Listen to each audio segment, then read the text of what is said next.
नमस्कार, जय श्री राम। हमारी खास पेशकश लगातार जारी है, जहां हम अयोध्या के विषय में, प्रभु श्री राम रामलला का जो नया मंदिर जिसकी प्राण प्रतिष्ठा हुई है उसके विषय में कई महत्वपूर्ण पहलुओं को आपके समक्ष रखते हैं। मैं हूं प्रवीण तिवारी।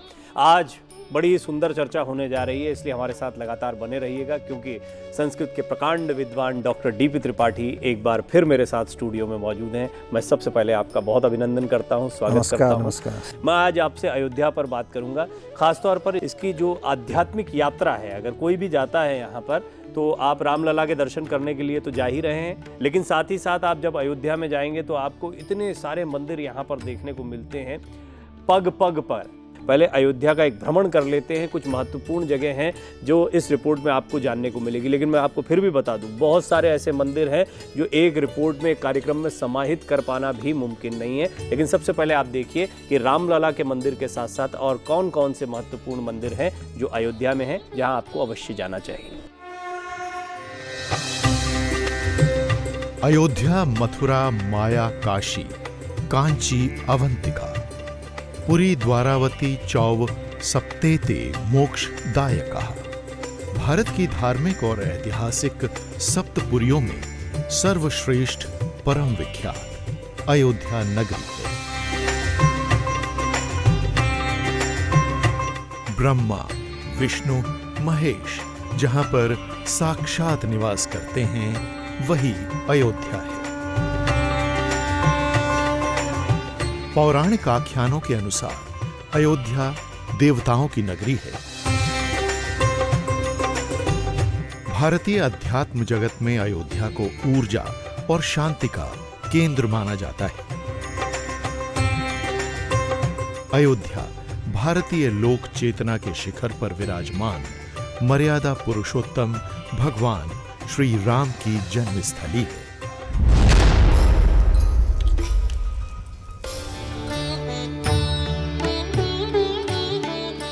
वाल्मीकि रामायण के अनुसार अयोध्या 12 योजन लंबी और 3 योजन चौड़ी थी। अयोध्या में सरयू नदी का वही महत्व है जो हरिद्वार में गंगा नदी का है। इस नदी पर निर्मित है राम की पैड़ी। मान्यताओं के अनुसार यहां सूर्योदय से पहले सभी तीर्थ स्नान करने आते हैं। अयोध्या मठ, मंदिरों और घाटों की प्रसिद्ध नगरी भी है। सरयू नदी के किनारे 14 प्रमुख घाट हैं। इनमें गुप्तार घाट, कौशल्या घाट, पाप मोचन घाट, लक्ष्मण घाट विशेष हैं।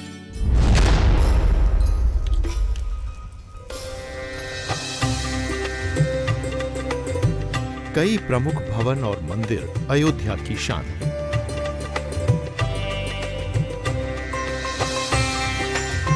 बजरंगबली को समर्पित हनुमानगढ़ी मंदिर हो या फिर सीता जी को मुंह दिखाई की रस्म में महारानी कैकेयी से उपहार स्वरूप मिला कनक भवन।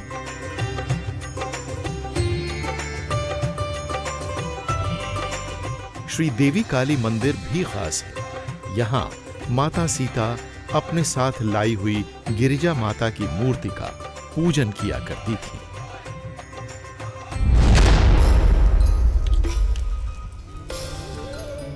त्रेता के ठाकुर सरयू तट पर स्थित एक प्राचीन मंदिर है। ये वही स्थान है जहां पर श्री राम ने अश्वमेध यज्ञ किया था।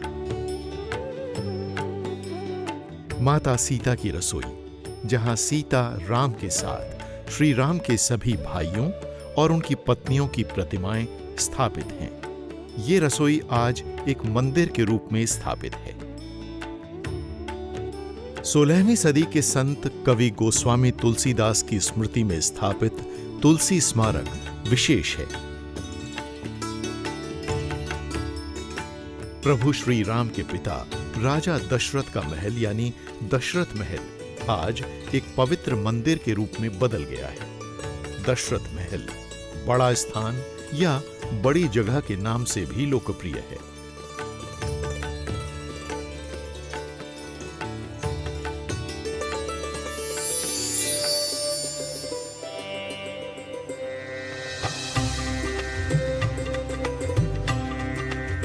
अयोध्या के सबसे प्राचीन मंदिरों में से एक है नागेश्वर नाथ मंदिर। इस मंदिर में शिवरात्रि का पर्व धूमधाम से मनाया जाता है। हिंदू वास्तुकला के बेहतरीन उदाहरणों में से एक राजा मंदिर, कुबेर किला, भगवान भोलेनाथ का शिवलिंग, नल नील सुग्रीव टीला के साथ आध्यात्मिक, सांस्कृतिक और धार्मिक कार्यक्रमों का केंद्र राम कथा पार्क भी अयोध्या के प्रमुख आकर्षणों में से एक है।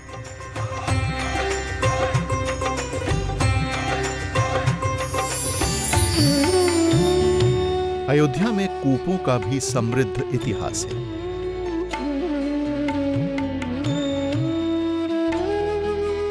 अयोध्या में परिक्रमा का भी धार्मिक संदर्भ है। यहाँ 3 तरह की परिक्रमा लोकप्रिय है। पहली परिक्रमा 84 कोसी, दूसरी 14 कोसी और तीसरी 5 कोसी। 5 कोस की परिक्रमा अयोध्या क्षेत्र में लगती है, 14 कोस की परिक्रमा अयोध्या शहर में लगती है और 84 कोस की परिक्रमा पूरे अवध क्षेत्र की लगती है। 84 कोसी परिक्रमा में साधु संत हिस्सा लेते हैं, जबकि 14 कोसी और 5 कोसी परिक्रमा में आम लोग शामिल होते हैं।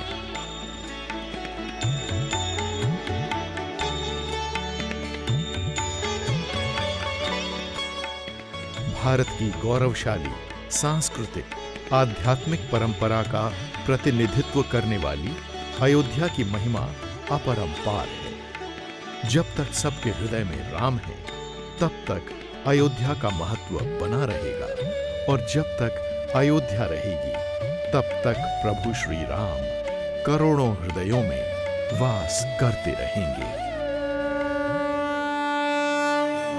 गंगा बड़ी गोदावरी, तीरथ बड़ो प्रयाग, सबसे बड़ी अयोध्या नगरी, जहां राम लियो अवतार।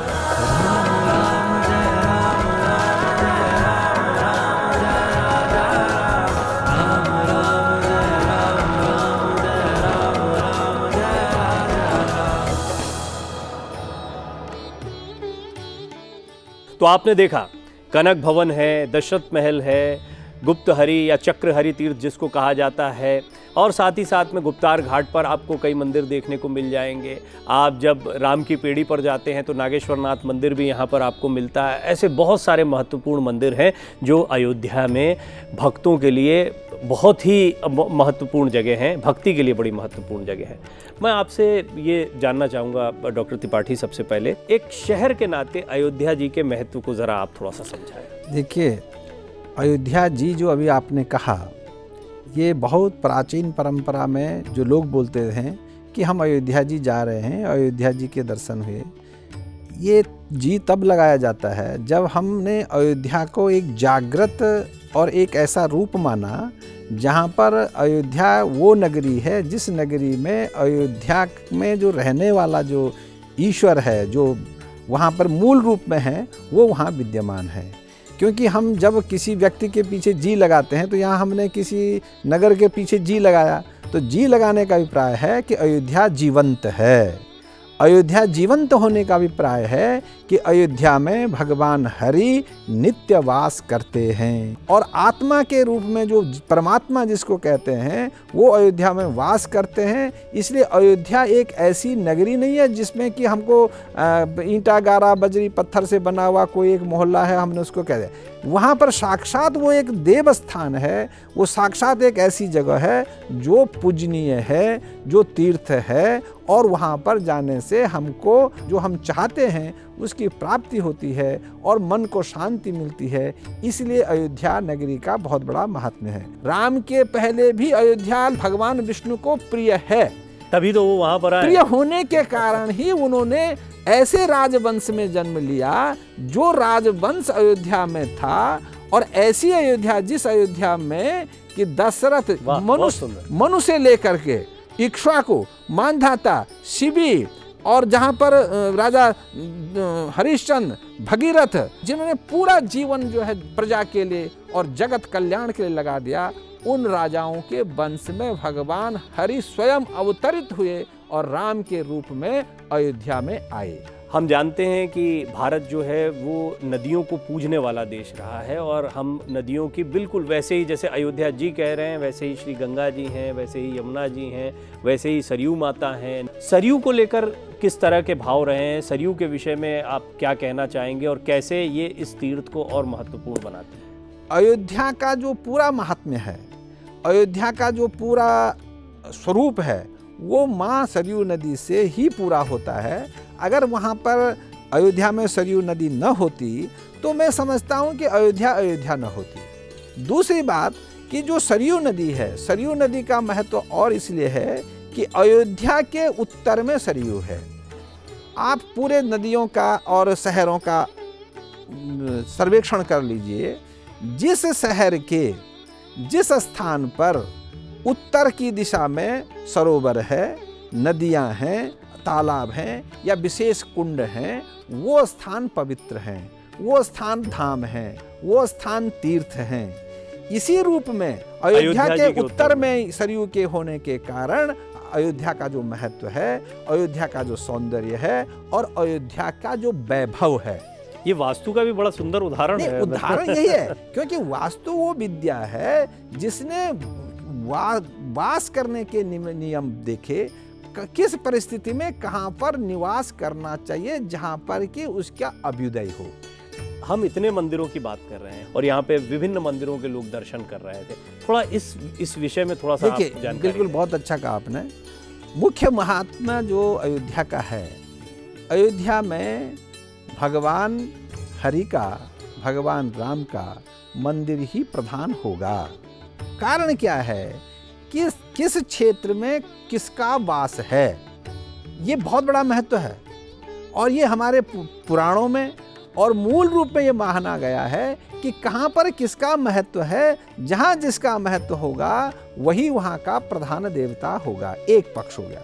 दूसरा पक्ष है कर्मकांड की दृष्टि से भी, पूजा की दृष्टि से भी, आप जिस देवता का पूजन करना चाहते हैं या आप जिस देवता के उपासना करते हैं वहाँ पर वो देवता मुख्य हो जाएंगे। बाकी अन्य उनके पंचायतन में अन्य लोग भी रहेंगे परंतु वो मुख्य होंगे।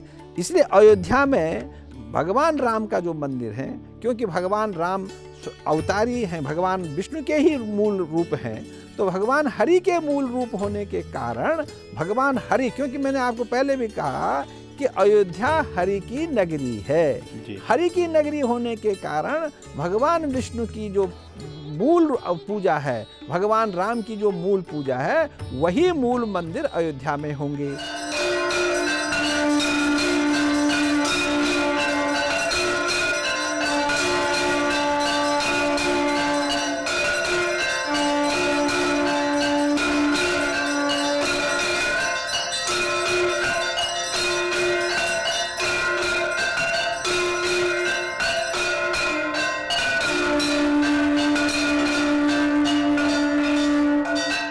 जब बात होती है प्रभु श्री राम के पूरे मंडल के, उनके साथ आए देवी देवताओं की, तो उसमें एक नाम जो है वो सबसे विशेष है और बहुत ही महत्व है।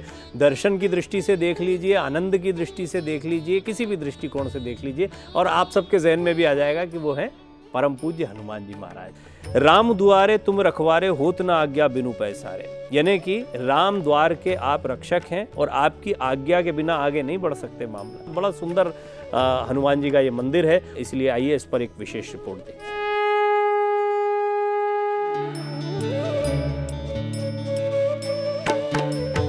राम दुआरे तुम रखवारे, होत न आज्ञा बिनु पैसारे।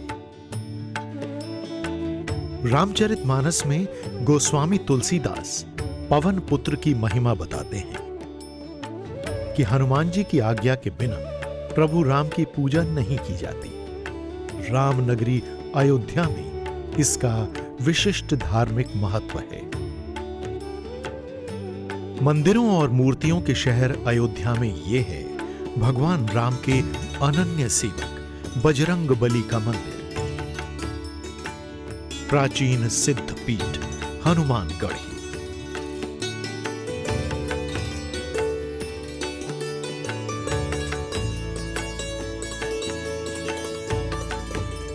मान्यता है कि मर्यादा पुरुषोत्तम भगवान श्री राम लंका विजय के बाद हनुमान जी को अयोध्या साथ लेकर आए थे।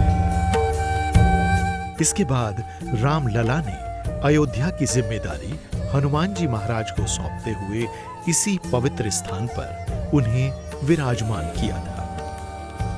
प्रभु श्री राम ने अपने भक्त पवन सुत हनुमान जी को विशेष मान सम्मान देते हुए कहा था कि जो भी भक्त अयोध्या में राम लला के दर्शन के लिए आएगा वो सबसे पहले हनुमान जी के दर्शन करेगा।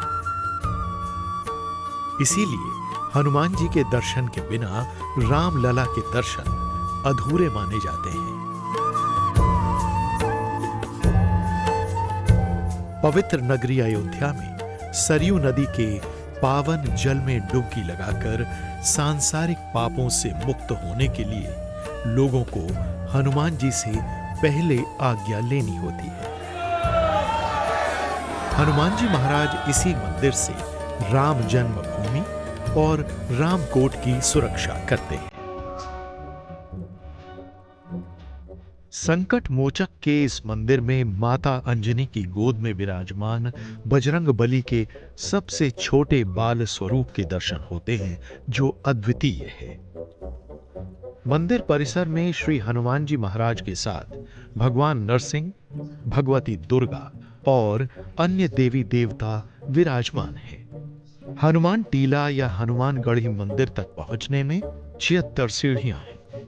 ये खूबसूरत मंदिर वास्तुकला की नागर शैली में बनाया गया है।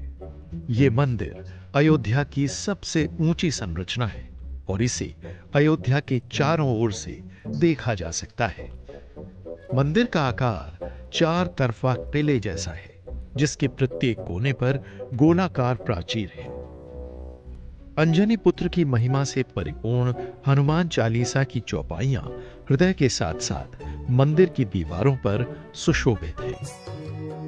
हनुमान जी के इस दिव्य स्थान का महत्व किसी धर्म विशेष में बंधकर नहीं रहा, बल्कि जिस किसी ने भी यहां जो भी मुराद मांगी, हनुमान लला ने उसे पूरा कर दिया। छोटी दीपावली के दिन यहां हर वर्ष धूमधाम से अंजनी पुत्र हनुमान जी का प्राकट्य दिवस मनाया जाता है। कहते हैं कि अयोध्या न जाने कितनी बार बसी, फिर भी एक स्थान हमेशा अपने मूल रूप में ही रहा। यही वह हनुमान टीला है जो आज हनुमानगढ़ी के नाम से प्रसिद्ध है। हनुमानगढ़ी मंदिर की आरती विश्व विख्यात है। यहां प्रतिदिन 4 आरतियां होती हैं। प्रथम मंगला आरती, दूसरी राजभोग आरती, तीसरी संध्या आरती और अंतिम शयन आरती। इस दौरान ढोल, नगाड़े, शंख और घड़ियाल के अनहद नाद में भाव विभोर होकर नाचते गाते भक्त अपनी समस्त चिंताएं संकट मोचक को समर्पित कर देते हैं। हनुमानगढ़ी गौरवशाली भारतीय आध्यात्मिक संस्कृति की वो अमिट निशानी है जिस पर हर राम भक्त गर्व और अभिमान से बरबस ही कह उठता है। बजरंग बली की बड़ी अति सुंदर है हनुमानगढ़ी, रमणीक प्रतीक प्रधान मणि, अद्भुत अलौकिक है हनुमानगढ़ी। हनुमान जी की इस भक्ति के विषय में, अयोध्या और हनुमान जी के कनेक्शन के विषय में, जो मूल रूप से किष्किंधा से आते हैं लेकिन फिर उनके लिए अयोध्या धाम जो है वो महत्वपूर्ण हो गया, इस विषय में थोड़ा सा जानिए। हनुमान जी का जो जन्म हुआ है वो राम के लिए हुआ, और भगवान राम के लिए जो जन्म होने का अभिप्राय ये है कि भगवान हनुमान जी जो है रुद्र के अवतार हैं, और रुद्र 11 जो भगवान शिव के जो रूप हैं उनमें अंतिम रूप रुद्र है। कहानी आती है कि भगवान जो रुद्र के रूप में आने के लिए विवश हुए, और उसके पीछे एक रावण ने जब बहुत बड़ा यज्ञ किया और बहुत शिव को प्रसन्न किया, तो भक्ति में शिव को प्रसन्न करते एक वक्त उन्होंने क्या किया कि अपने 10 सिर थे और इतना भक्त में समर्पित हो गया कि अपने 10 सिर जो है भगवान 10 को चढ़ा दिए। जब सबको 10 सिर चढ़ा दिए तो रुद्र तो भगवान शिव तो 11 थे, एक छूट गए। जब एक छूट गए तो उन्होंने एक को छूट गया, तो इसको पंक्ति भेद कहते हैं कि पंक्ति भेद नहीं होना चाहिए।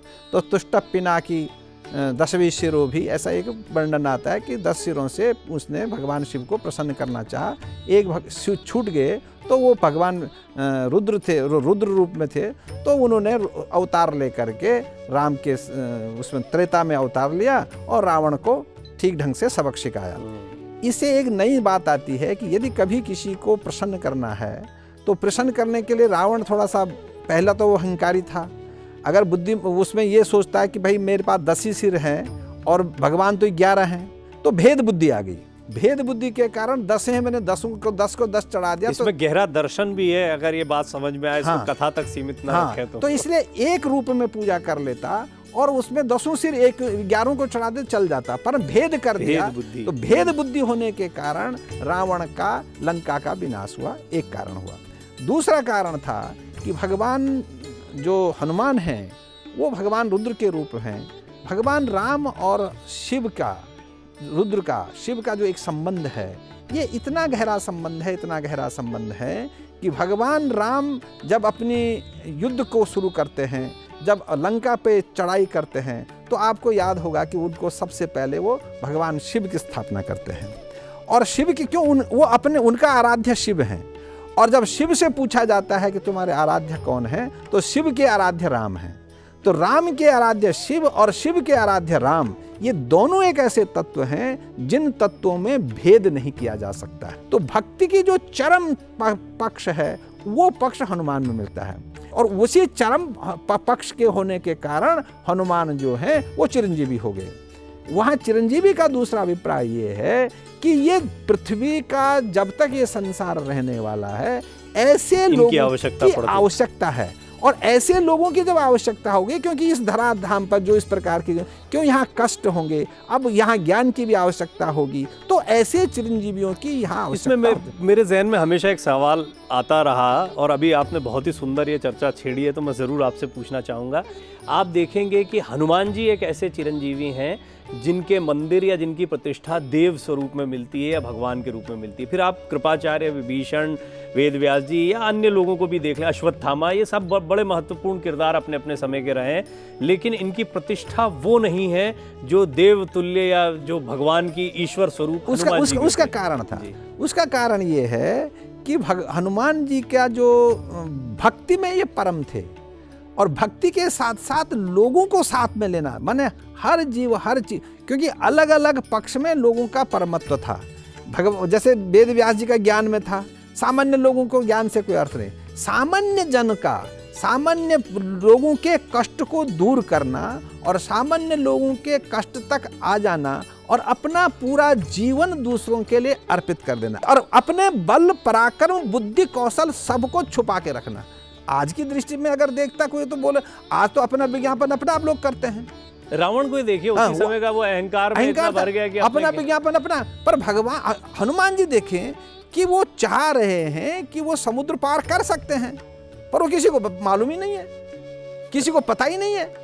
और जब जामवंत ने कहा कि इनके पास वो शक्ति है कि ये कर सकते हैं, और उनको याद दिलाया, तो बोला हाँ ठीक है, कर देते, हम कर देते हैं। तो ये जो मूल भाव है, ये भक्ति का भाव है, ये श्रद्धा का भाव है, और ये सामान्य जन का जो भाव होता है, उस रूप में जो हनुमान जी यहाँ दिख रहे हैं, यही एक कारण है। जब भगवान बैकुंठ की ओर जाने लगे और उन्हें सरयू में जब जल समाधि के माध्यम से वो बैकुंठ गए, तो उन्होंने हनुमान जी को कहा कि आपको अभी यहीं रहना है।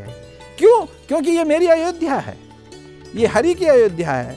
इस अयोध्या का जो दुख दर्द कष्ट होगा, और इस पूरी धराधाम पर जो पृथ्वी पर रहना है, तो आपको यहाँ दुखियों के दुख को दूर करना है।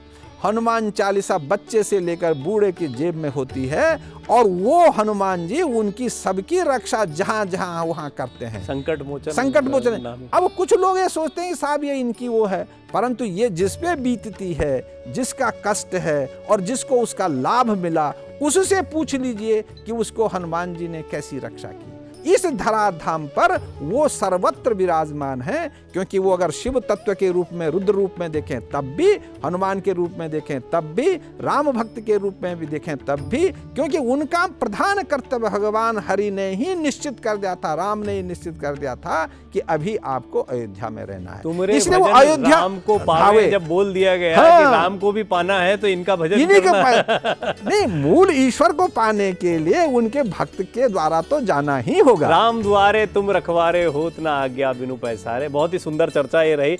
निश्चित तौर पर इस पर बहुत लंबी बात की जा सकती है और कभी फिर विशेष अवसर मिला तो इसी विषय को एक लंबी चर्चा के तौर पर ले जाएंगे। आपका बहुत बहुत धन्यवाद। आपने अयोध्या दर्शन के विषय में बताया कि अयोध्या में कौन कौन से मंदिर हैं, अयोध्या में सरयू माता का क्या महत्व है, और हनुमानगढ़ी जहाँ पर हनुमान जी विराजित हैं, तो हनुमान जी का पूरा एक चित्रण बड़े सुंदर तरीके से चर्चा के अंत में डॉक्टर त्रिपाठी ने रखा। बहुत बहुत धन्यवाद आपका। आप सभी दर्शकों का बहुत बहुत धन्यवाद। आप लगातार हमारे साथ बने रहे। इस खास चर्चा में कुछ और विषयों को आपके समक्ष रखेंगे। आज के लिए इतना ही। नमस्कार, धन्यवाद। श्री राम भवन में आए